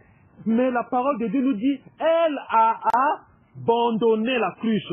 Où était l'eau que le Seigneur lui demandait? Alors que le Seigneur lui a dit, l'eau que je te demande, si tu savais le don de Dieu qui est devant toi, tu aurais toi-même lui demandé de l'eau. Donc c'est dire que deux fois quand nous venons devant le Seigneur, nous avons des problèmes. Il faut qu'on abandonne nos problèmes à nous. Nous prenons ce qui est pour Dieu. Alléluia. Il faut qu'on abandonne nos vies derrière. Ce qui ne glorifie pas le Seigneur, il faut qu'on laisse et que nous prenions ce que le Seigneur nous demande de prendre. Tout ce qui produit la chair, comme on peut dire le fruit de la chair, il faut qu'on abandonne le fruit de la chair. On peut lire ça dans Actes, ou plutôt dans Galates. Le fruit de la chair et le fruit de l'esprit, ils sont diamétralement opposés. C'est un combat. Mais il faut une décision ferme, bien-aimé, pour produire le produit le fruit de l'esprit. Il faut une décision. À la rencontre du Seigneur, nous ne pouvons plus être la même personne. Abandonnons nos cruches au puits auquel on se servait avant. Parce que ce puits-là, cette eau-là, tarit. Cette eau-là sèche. Cette vie-là finit. Mais la vie qu'on a en Jésus-Christ de Nazareth ne finit pas. Et c'est ça que le Seigneur est en train de nous présenter.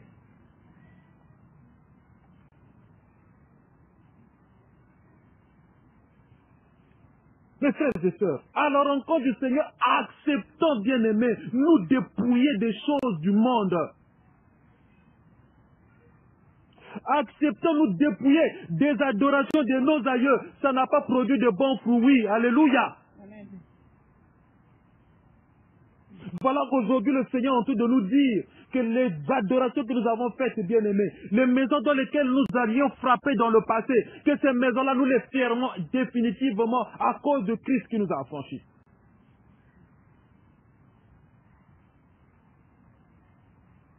Cette femme abandonna sa cruche. Et elle retourna au village avec quoi? Est-ce qu'elle est retournée par ballon? Mais vide. Elle est retournée remplie. Gloire à Dieu. Parce que ce qu'elle avait n'avait plus de place. Elle abandonna. Elle est retournée au village rempli du Saint-Esprit. Elle est retournée au village rempli de l'eau vive qui lui avait été promise. Parce que si elle était retournée mais vide, nous allons voir la suite. Qu'est-ce que son retour a produit après? Elle multipliait, bien aimé, ses tours. Puisqu'elle vivait cette ville, plusieurs fois elle est allée dans ce puits, aller puiser de l'eau. Plusieurs fois, elle a bu cette eau. Mais sa vie n'avait jamais été transformée. Ça n'avait jamais changé la vie aussi d'une personne. Sinon qu'elle n'arrivait pas aussi Marie.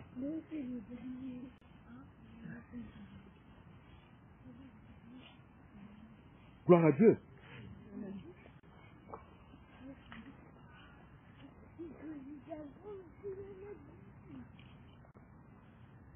Alors la femme, ayant laissé sa cruche, s'en alla dans la ville et dit aux gens, venez voir, alléluia.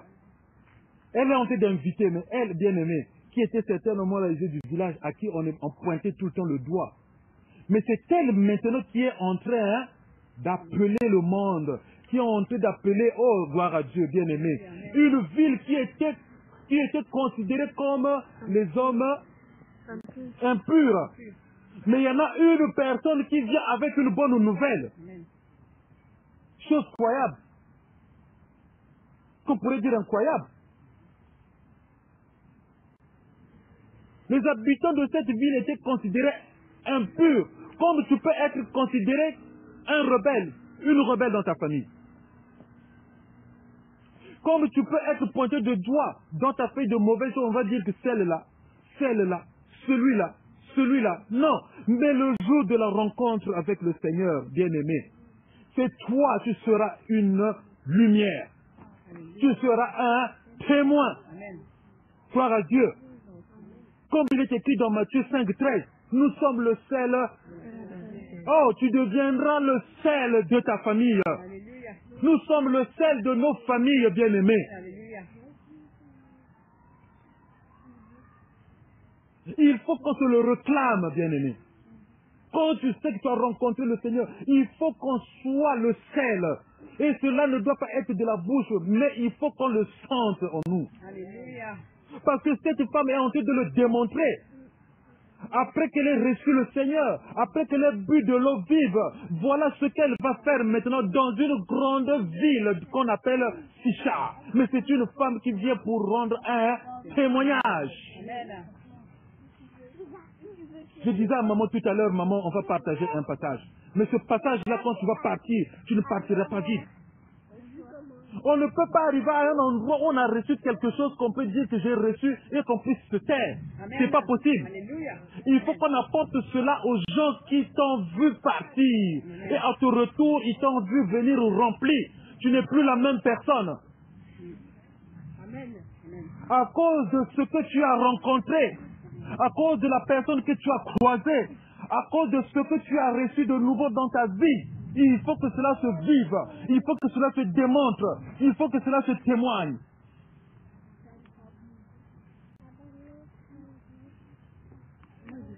Gloire à Dieu. Cette femme commence à appeler, bien-aimé, si ce n'est pas la puissance de Dieu, déjà par rapport à la vie qu'avait cette femme, qui pouvait même l'écouter pour dire que non, allons écouter ce que cette femme-là a dit. Mais c'est parce qu'elle n'était plus la même, à cause de ce qui avait changé en elle, de ce qu'elle a reçu. Elle n'était plus la même femme qui avait connu 5 femmes et qui avait connu plutôt 6 hommes. Parce que la grâce de Dieu, la plénitude de Dieu était déjà en elle. À cause de Jésus qui lui a donné cette eau, elle a reçu le Seigneur. Alors elle va rendre son témoignage. Gloire à Dieu. Venez voir un homme qui m'a dit tout ce que j'ai fait. Ne serait-ce point le Christ. Alors, il dit, ils sortirent de la ville et ils vinrent vers lui. Pendant ce temps, les disciples le pressaient de manger, disant, Rabbi, mange. Mais il leur dit, j'ai à manger une nourriture que vous ne connaissez pas. Gloire à Dieu. C'est là la parole de Dieu. C'est pas cette parole qu'il a vaincu Satan. Qui dit, mais toi qui as fait, il faut transformer les pierres en pain pour que tu manges. Il dit, l'homme ne se nourrira pas seulement de pain, mais de la parole. Alléluia. J'ai la nourriture. La parole de Dieu est une nourriture qui nous donne la vie. La parole de Dieu, c'est celle-là qui soigne l'âme. La parole de Dieu, c'est ça qui fait du bien à notre vie spirituelle. C'est une bonne nourriture. Quand tu la manges, tu ne peux plus rester, tu ne peux plus avoir faim. Alléluia. Tu ne peux plus avoir faim. Les disciples se disaient, donc, mais il leur dit, j'ai mangé une nourriture que vous ne connaissez pas. Les disciples se disaient, donc, les uns aux autres, quelqu'un lui aurait-il apporté à manger? Jésus leur dit, ma nourriture est de faire la volonté de celui qui m'a envoyé et d'accomplir son œuvre. Ne dites-vous pas qu'il y a encore 40 mois jusqu'à la moisson? Voici, je vous le dis, levez les yeux et regardez les champs qui déjà blanchissent pour la moisson. Mais on va aller au verset 39. Au verset 39. Qui peut lire le verset 39? Plusieurs Samaritains de cette ville crurent en Jésus à cause de cette déclaration formelle de la femme. Il m'a dit tout ce que j'ai fait. Suivant. Aussi, quand les Samaritains vinrent le trouver, ils le prièrent de rester auprès d'eux. Et il resta là 2 jours. Suite. Un beaucoup plus grand nombre crut à cause de sa parole. Et il disait à la femme, ce n'est plus à cause de ce que tu as dit que nous croyons, car nous l'avons entendu nous-mêmes et nous savons qu'il est vraiment le Seigneur de Dieu. Amen. Amen. Amen. Bien-aimé, plusieurs Samaritains, à cause de ton simple témoignage, maman, que tu vas aller donner au Cameroun, Alléluia. à cause de ce que tu as vu, que tu as sorti de ta bouche, plusieurs vont se dire, mais à peine tu es allé pour 1 mois, tu nous apportes un témoignage aussi fort. Dire que oui, aimons-nous les uns les autres. C'est en Jésus qu'il y a la vie. C'est en Jésus qu'il y a le salut. C'est en Jésus que nous sommes sauvés. J'ai vu ce que tu as vu, maman. Que ça ne soit pas pour toi seul. Mais témoigne cela. Pour que quand Dieu va envoyer ce ministre venir, ceux-là aussi vont voir exactement ce que toi tu es venu voir. Ce que tu as témoigné. Alléluia. Parce que cette femme-là n'a témoigné que ce qu'elle a vu et a vécu. Bien aimé, elle a abandonné la cruche qu'elle avait ramenée du village pour aller puiser au puits. Mais arrivée au puits tellement rempli du Saint-Esprit de Jésus-Christ de Nazareth, elle a abandonné ce qu'elle faisait avant. Donc elle a abandonné son ancienne vie pour la nouvelle qu'elle a rencontrée, Jésus-Christ de Nazareth. Alléluia. Puisque c'est de l'eau qu'on parle. Donc elle a été rassasiée.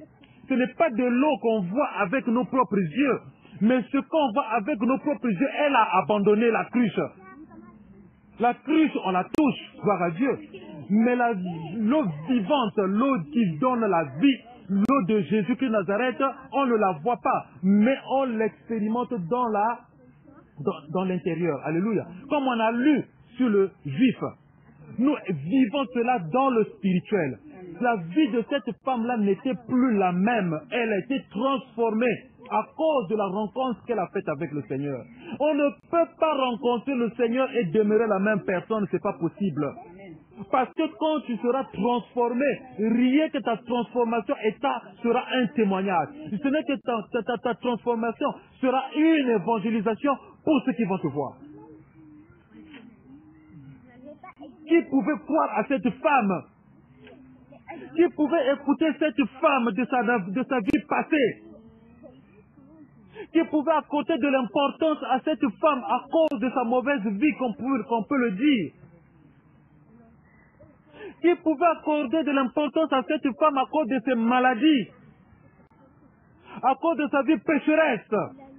Mais ce jour-là, la parole de Dieu nous dit, comme le Seigneur l'a dit, si seulement tu pouvais accepter mon nom, tu seras comme une source d'eau qui jaillira. Et que cette eau-là va jaillir, tu vas demeurer jusqu'à la vie éternelle. Cette eau, tu la boiras, tu n'auras plus jamais soif. C'est nos vies au jour d'aujourd'hui, mes bien-aimés. Ce que nous recevons de Jésus-Christ de Nazareth ne se tarit point. Si seulement nous demeurons avec lui. Dieu n'est pas un homme pour mentir, ni le fils d'un homme pour se repentir. Il est Dieu, car ce qu'il dit se fait et ça s'accomplit.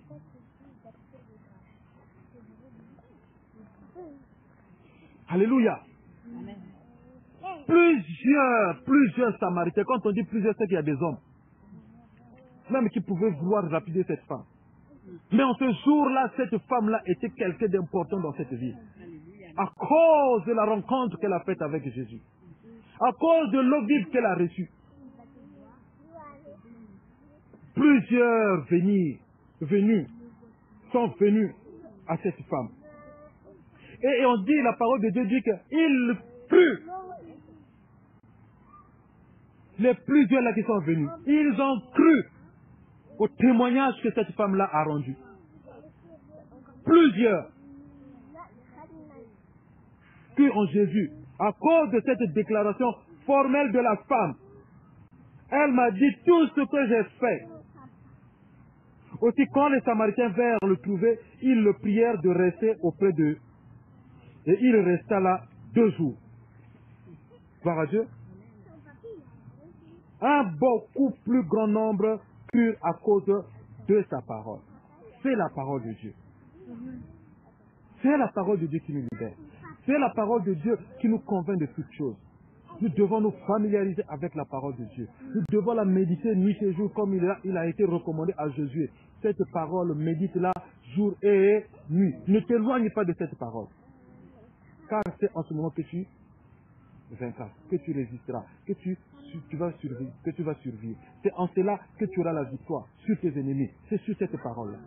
Nous devons la méditer nuit et jour. Nous devons la mettre en pratique. Nous ne la méditons pas, mais il faut aussi la mettre en pratique.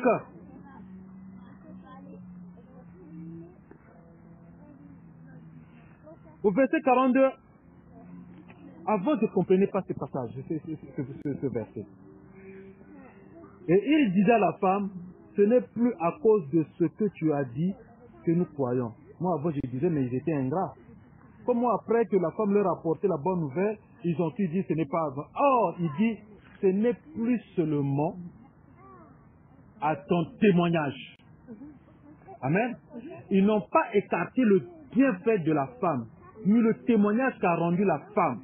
Ils n'écartent pas cela. Ils n'ignorent pas cela.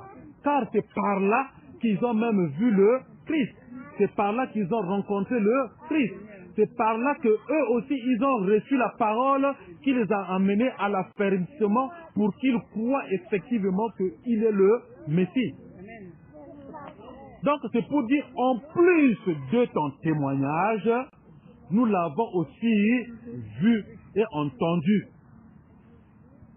Donc, ce que tu vas aller semer dans la vie de ta soeur, de ton frère, par ton témoignage, le Seigneur prend ça en compte.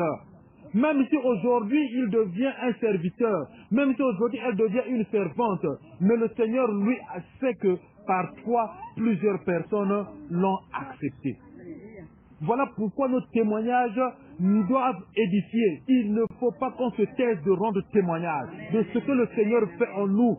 C'est aussi quelque chose d'évangélisation. Parce que ces gens-là ont été évangélisés par le témoignage de cette femme. Ce n'est que le témoignage qu'elle a rendu et ils ont cherché à rencontrer Christ. Et quand ils ont rencontré Christ, ils ont dit à Christ, reste avec nous. Pendant combien de jours? Pendant 2 jours. Et pendant ces 2 jours, plusieurs personnes, ils ont dit non, merci. Maintenant que tu as fait, ce n'est plus seulement à cause de toi, mais de ce que aussi nous avons reçu, la parole de Dieu. Alléluia. Cette parole-là nous a effectivement convaincus que c'est lui le Christ.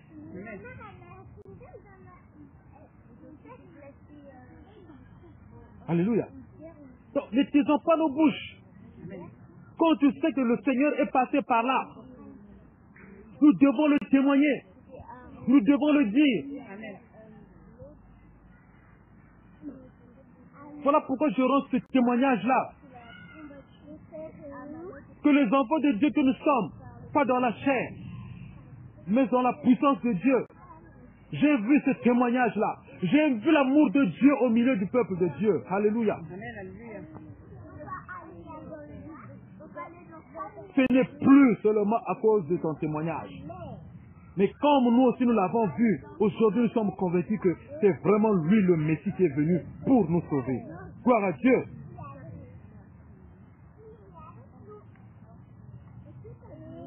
Alléluia. Car nous l'avons entendu nous-mêmes et nous savons qu'il est vraiment le sauveur du monde.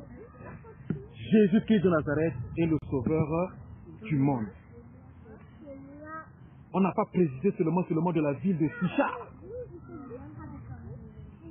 Mais on dit bien que du monde. Et que cette parole soit prêchée partout. C'est écrit dans Matthieu, chapitre 24.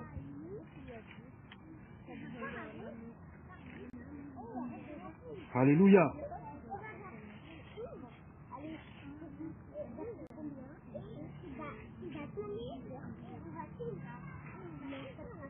Matthieu chapitre 24, verset 14. Cette bonne nouvelle du royaume sera prêchée dans le monde entier pour servir de témoignage à toutes les nations. Alors viendra la fin. On n'a pas encore fini. Hein. Donc, il faut qu'on continue. Ton témoignage, ma soeur, ton témoignage, mon frère, il faut le rendre. Amen. La parole de Dieu, il faut qu'on l'enseigne, cette bonne nouvelle du royaume. Il faut qu'on la prêche partout, cette bonne nouvelle, dans le monde entier.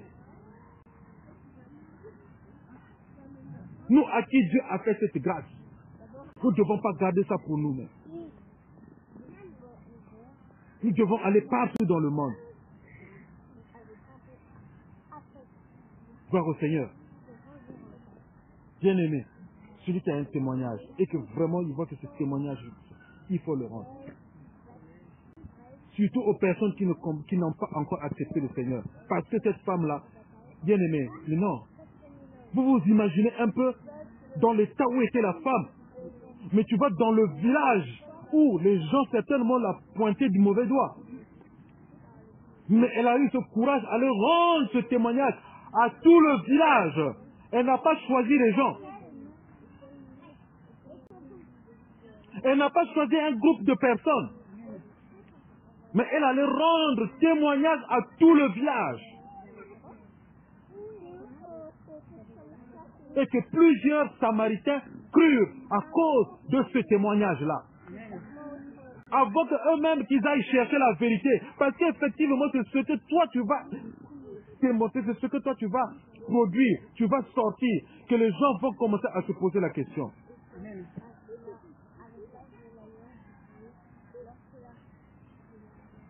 Pour repartir au témoignage que je donnais pour le jeune homme de ce matin, celui qui lui a donné le témoignage, c'est quelqu'un en fait qui s'est converti dans ma maison. Quand il sortait de l'Afrique, il avait des locks sur la tête. Il fumait, il buvait. C'était des petits jeunes là-bas qui buvaient, qui étaient passés tout leur temps dans des bars, des matchs, tout ça. Et quand il est venu, on me le présente, on me dit, ben voilà, ce jeune homme-là, il a traversé, il était passé par l'Espagne, après ils sont rentrés ici, là ils étaient chez la tante. La tante, le mari était un policier, ils étaient 3 clandestins. La tante, le mari dit non, moi je travaille à l'aéroport, moi j'arrête les clandestins. Bon, moi je vais avoir 3 clandestins chez moi. Bon, s'ils apprennent, je risque mon travail, je ne peux pas vous garder ici. Il fallait chercher là où il fallait qu'il passe. Donc lui, on l'amène à la maison, je dis, mais nous tous, nous sommes arrivés ici, il y a toujours des gens qui nous ont reçus. On ne peut pas te mettre dehors. Il n'y a pas de souci, ce que Dieu fera, on le fera, ce qu'on aura à manger, on va le faire. Mais j'ai seulement des conditions. Si tu les acceptes, il n'y a pas de problème. Chez moi, on ne fume pas. Chez moi, l'alcool, ça passe plus. Chez moi, la musique du monde, tu n'entendras plus.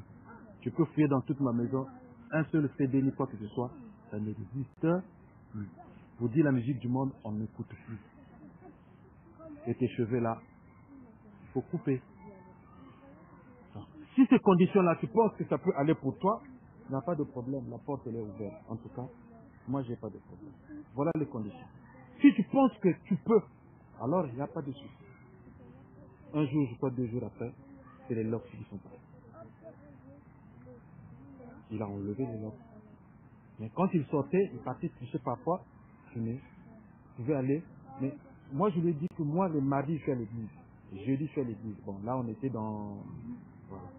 Mardi je suis à l'église, jeudi je suis à l'église, dimanche tout le monde. On va prêcher. Ah oui, moi je lui ai dit ce que moi ma vie, je lui ai présenté ma vie, comment je vis dans la maison. Donc c'était mon témoignage à moi que je lui donnais. Et donc il a commencé à nous suivre. Il a commencé à nous suivre. Mais un jour, dans le groupe de louanges, il y avait une sœur, une fille qui chantait. Mais quand il a entendu cet enfant-là chanter, le chant a sonné dans ses oreilles. Il est venu à la maison, il dit, moi je vais aller chanter dans le groupe de louanges. Alléluia. Il dit, mais toi tu n'as jamais, il dit, moi c'est le groupe de louanges. Bien aimé, il ne savait pas chanter. Même quand il était là-bas, tu le voyais parfois, il ne connaissait pas les chants, mais il tenait le micro. Mais il voulait être à tout prix dans le groupe de louanges. Voilà là où est venue sa conversion. Aujourd'hui que je vous parle, il prêche les. Alléluia. Et là, ils disent, il a eu une jeune fille, après ils se sont mélangés, on dit, moi ça dans ma maison, non.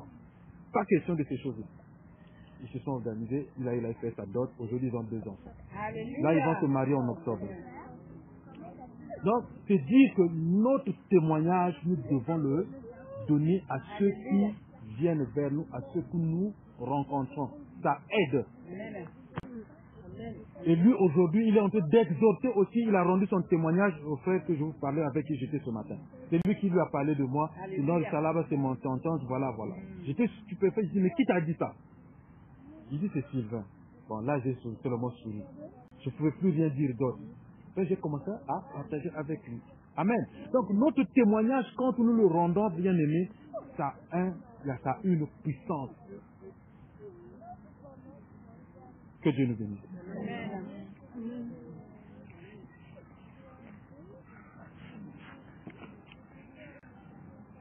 J'ai trouvé